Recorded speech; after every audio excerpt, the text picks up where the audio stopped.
seorang poluan, polisi wanita di sana, menanyakan kayu siwak yang ada di kantongnya Dr. Rafiq tadi. Dikatakan, excuse me sir, what is this, what in your pocket? Apa itu yang di kantongmu? Dikeluarkan kayu siwak, kemudian disikatkan giginya. Ini sikat gigi gitu.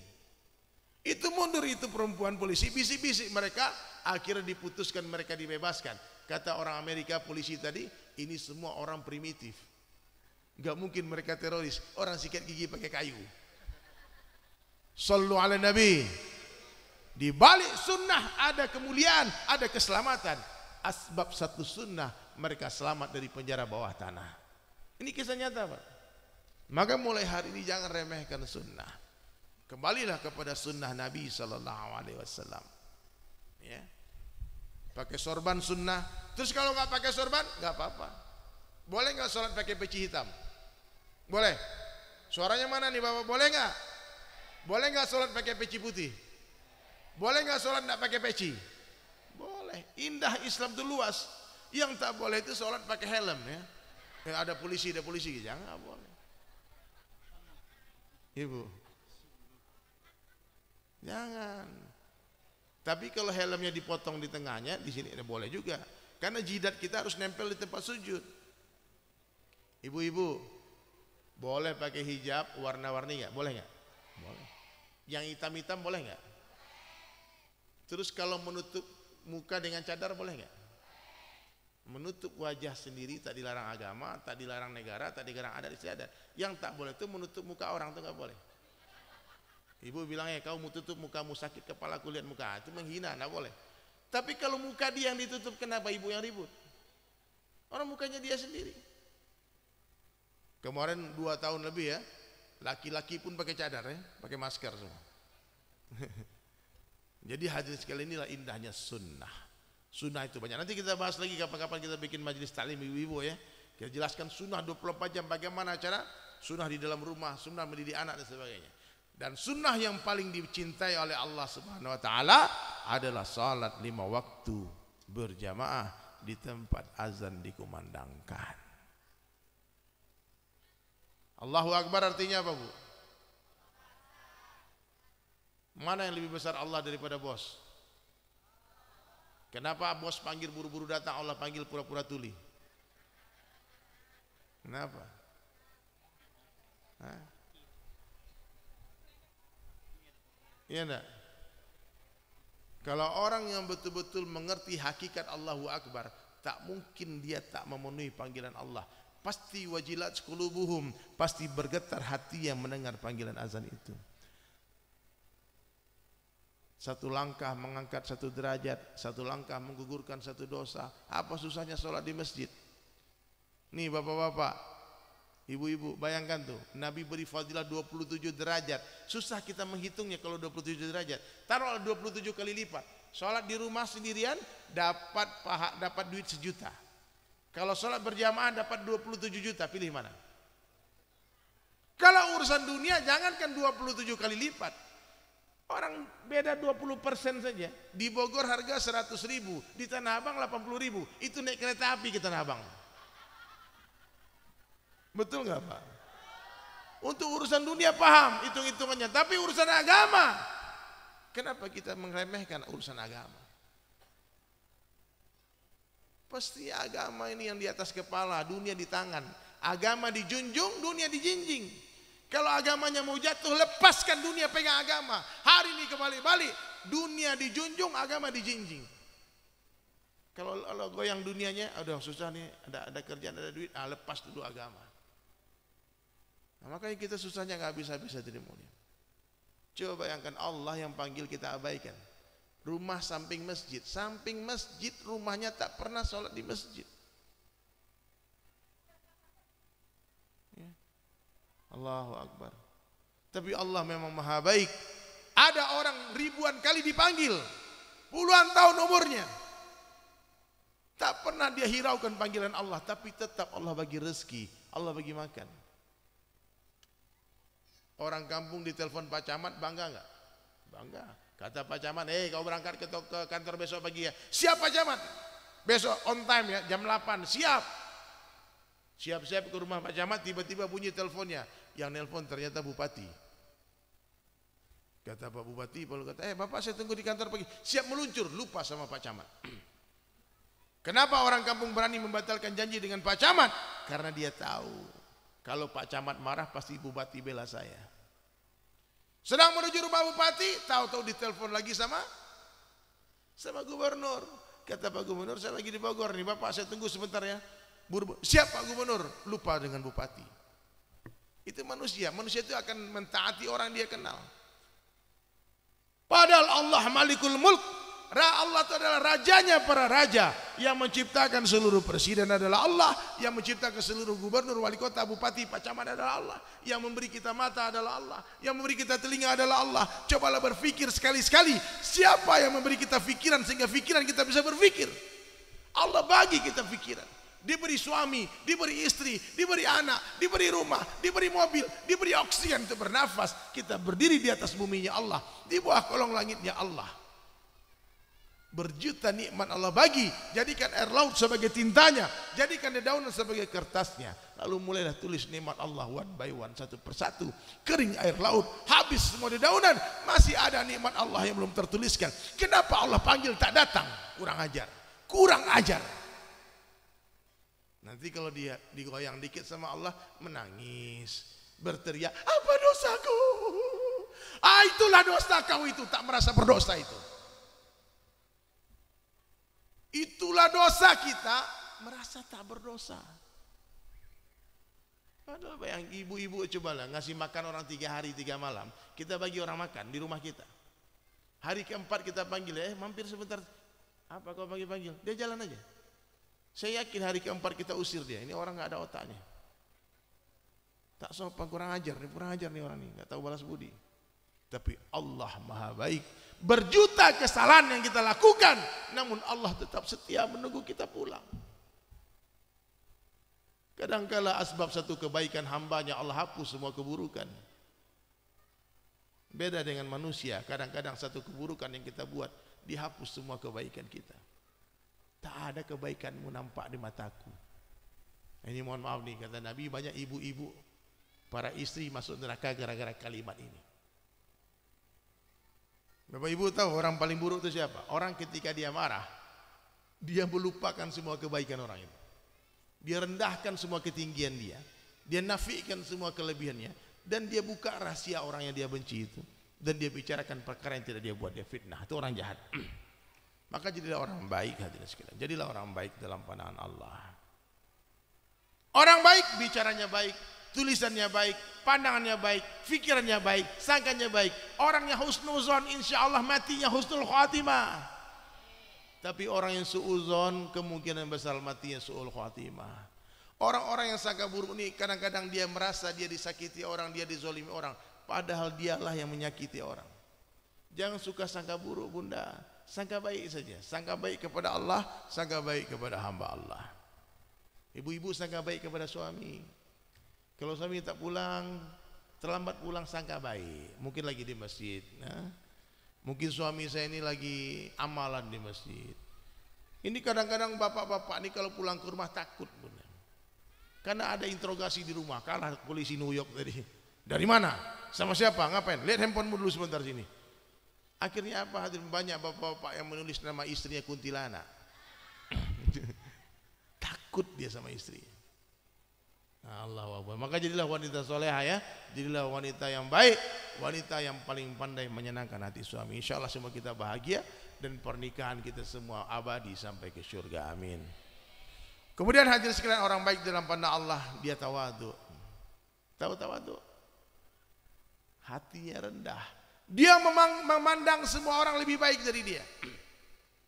Orang tawadhu itu dia menganggap semua orang lebih baik dari dia.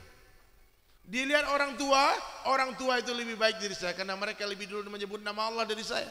Pasti pahala mereka lebih banyak daripada pahala saya. Abang ini lebih baik dari saya.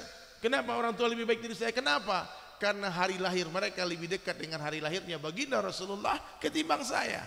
Maka saya wajib memuliakan semua orang lebih tua dari saya karena kedekatan mereka dengan baginda Rasulullah. Meskipun dia lebih tua 1 hari dari saya, pasti saya panggil dia abang. Bang, Kang, Teteh. Begitu caranya. Muliakan orang tua. Hargai sesama. Sayangi yang muda. Lihat anak kecil, adik-adik ini lebih baik dari saya. Kenapa? Saya lebih duluan bermaksiat daripada mereka. Pasti dosa saya lebih banyak daripada dosa mereka. Maka ucapkan kalimat sederhana itu. Tolong ikuti kalimat ini ya semuanya. Sebaik-baik saya. Kurang keras suara. Semuanya ikut. Sebaik-baik saya. Lebih baik orang lain. Seburuk-buruk orang lain. Lebih buruk saya. Ini yang di TikTok juga tulis ya. Sebaik-baik saya. Lebih baik orang lain. Seburuk-buruk orang lain. Lebih buruk saya. Coba ulangi.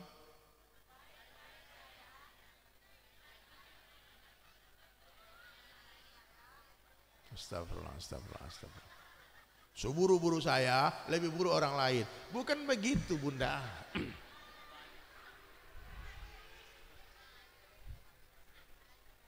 Paham ya? Letakkan diri di bawah rumput. Ilmu itu seperti air, kata Imam Syafi'i, hanya mengalir ke tempat yang lebih rendah saja. Maknanya orang tinggi hati tak akan bertambah ilmunya. Ilmu seperti apa? Seperti air, hanya mengalir ke tempat yang lebih rendah. Orang sombong, orang tinggi hati tak bertambah ilmunya. Bu, jangan sombong. Allah benci sama orang sombong. Lalu ikhlas hadirin sekalian. Luruskan niat, tasihun ya. Sebelum beramal, sedang beramal, setelah beramal banyak-banyaklah istighfar. Orang ikhlas itu ada tanda-tandanya. Dipuji tak senang hati, dibuli tak sakit hati. Tangan kita cuma dua, mulut orang miliaran banyaknya. Orang pasti bicara tentang kita, baik kita buruk orang bicarakan. Tak mungkin kita menutup mulut semua orang. Tutup saja telinga dan teruslah berjalan sampai berjumpa dengan Allah. Jadi nggak usah terkesan mudah. Orang hina kita, orang gibah kita, orang fitnah kita, sedang terjadi transfer amal ke buku catatan amal kita. Tak perlu marah. Kalau orang kata, kamu begini-begini, katakan terima kasih. Itu baru sedikit kesalahan saya yang kamu tahu. Yang kamu nggak tahu masih banyak lagi. Siap insya Allah? Tinggalkan perdebatan meskipun kita benar. Tinggalkan perdebatan meskipun kita benar. Cukuplah aib-aibmu, kata Nabi, menghentikan lisanmu untuk bicarakan aib orang lain.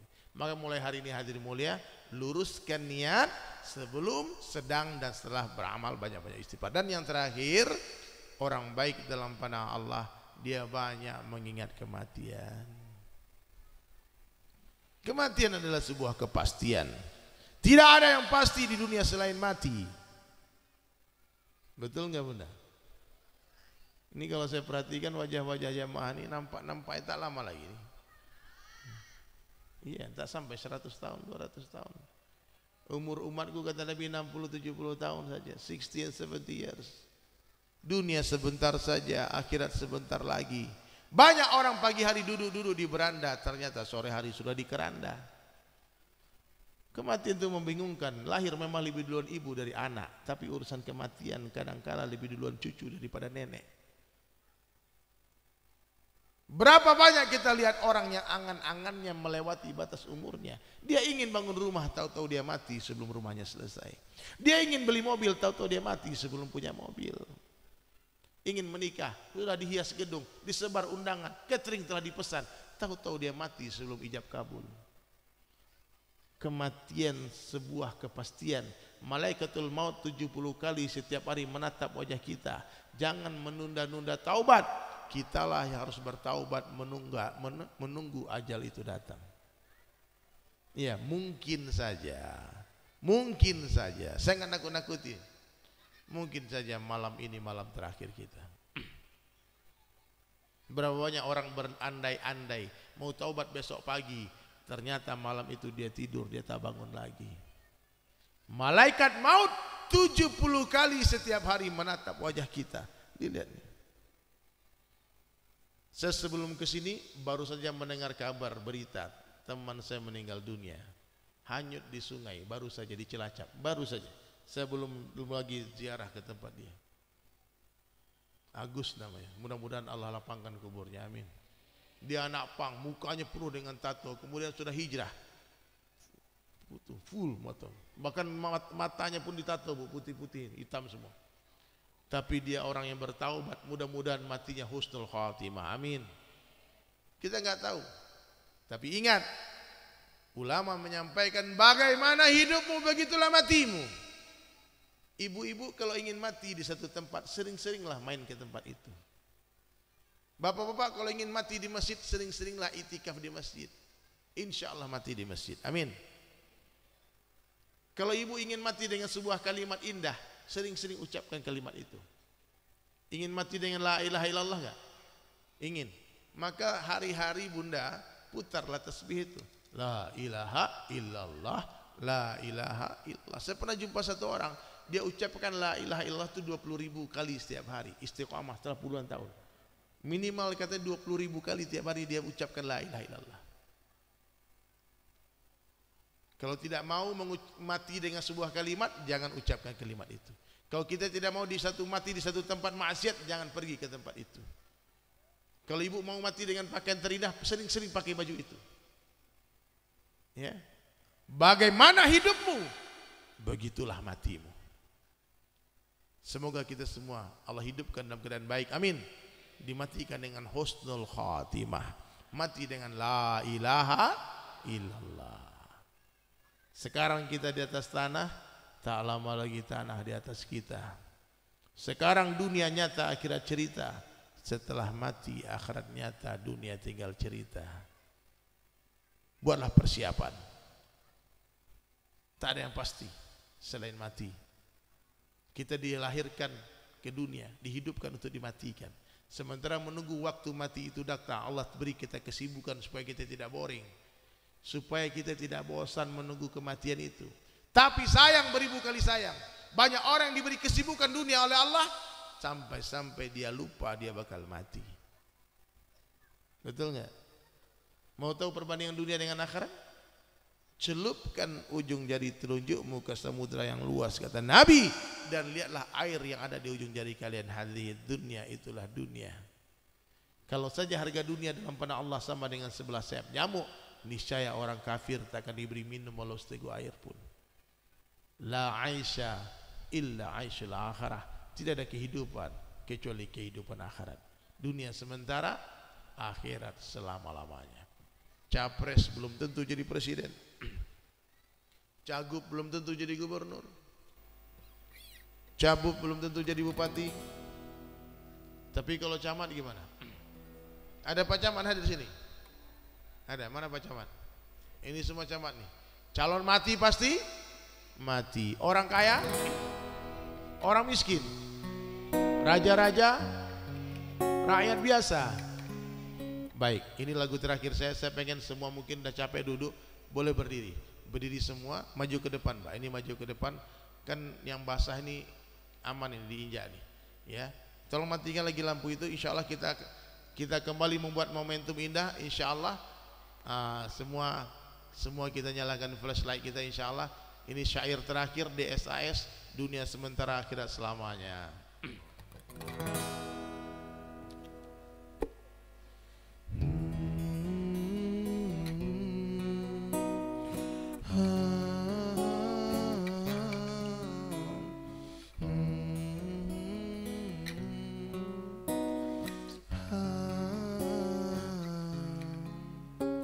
Wahai manusia, jangan engkau tertipu daya oleh dunia yang fana, sebagai tempat ujian bagi kita. Dunia sementara, akhirat selama-lamanya. Orang kaya mati, orang miskin mati, raja-raja, rakyat biasa mati. Semua pergi menghadapi ilahi. Dunia yang dicari tak ada yang berarti. Perkara yang paling penting dalam kehidupan manusia adalah perkara iman. Iman itu lebih penting daripada duit, rumah dan kendaraan. Satu orang mati nggak punya duit, Allah nggak marah. Mati nggak punya rumah pun nggak masalah. Tapi kalau mati nggak punya iman, itu masalah. Harga iman dalam pandangan Allah Subhanahu Wa Taala sebesar darah. Itu Allah Taala hargai dengan surga yang luasnya 10 kali lipat dunia. Makanya kita semua wajib mengusahakan iman kita. Bagaimana caranya? Nabi SAW dalam satu hadis, jaddidu imanakum. Kaifa nujaddidu imanana ya Rasulullah? Aksiru min qawli la ilaha illallah. Wahai manusia, jangan engkau tertipu daya oleh dunia yang fana, sebagai tempat ujian bagi kita. Dunia sementara, akhirat selama-lamanya. Yang paling keras teriak mati insya Allah paling panjang umurnya.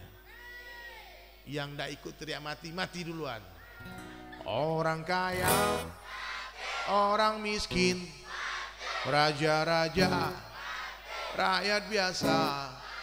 Orang kaya mati, orang miskin mati, raja-raja, rakyat biasa. Orang kaya mati, orang miskin mati, raja-raja, rakyat biasa. Semua pergi menghadapi ilahi, dunia yang dicari tak ada yang berarti. Dunia yang dicari takkan dibawa mati. Masya Allah. Orang gendut, orang kurus, orang cantik, orang jelek. Siapa? Pak RW. Pak RW. Artis. Ini lagu ini kalau diterusin sampai subuh nggak selesai. Ya, yang penting semuanya mendengarkan dan buat persiapan insya Allah ya. Baik, saya akan tutup dengan sebuah pantun. Masya Allah. Sekurus-kurusnya ikan pasti ada dagingnya, segemu-gemunya ikan pasti ada tulangnya. Ambil dagingnya, buang tulangnya. Ambil yang baik, buang yang buruk. Ambil yang jernih, buang yang keruh. Wabillahi taufiq wal hidayah. Wassalamualaikum warahmatullahi wabarakatuh.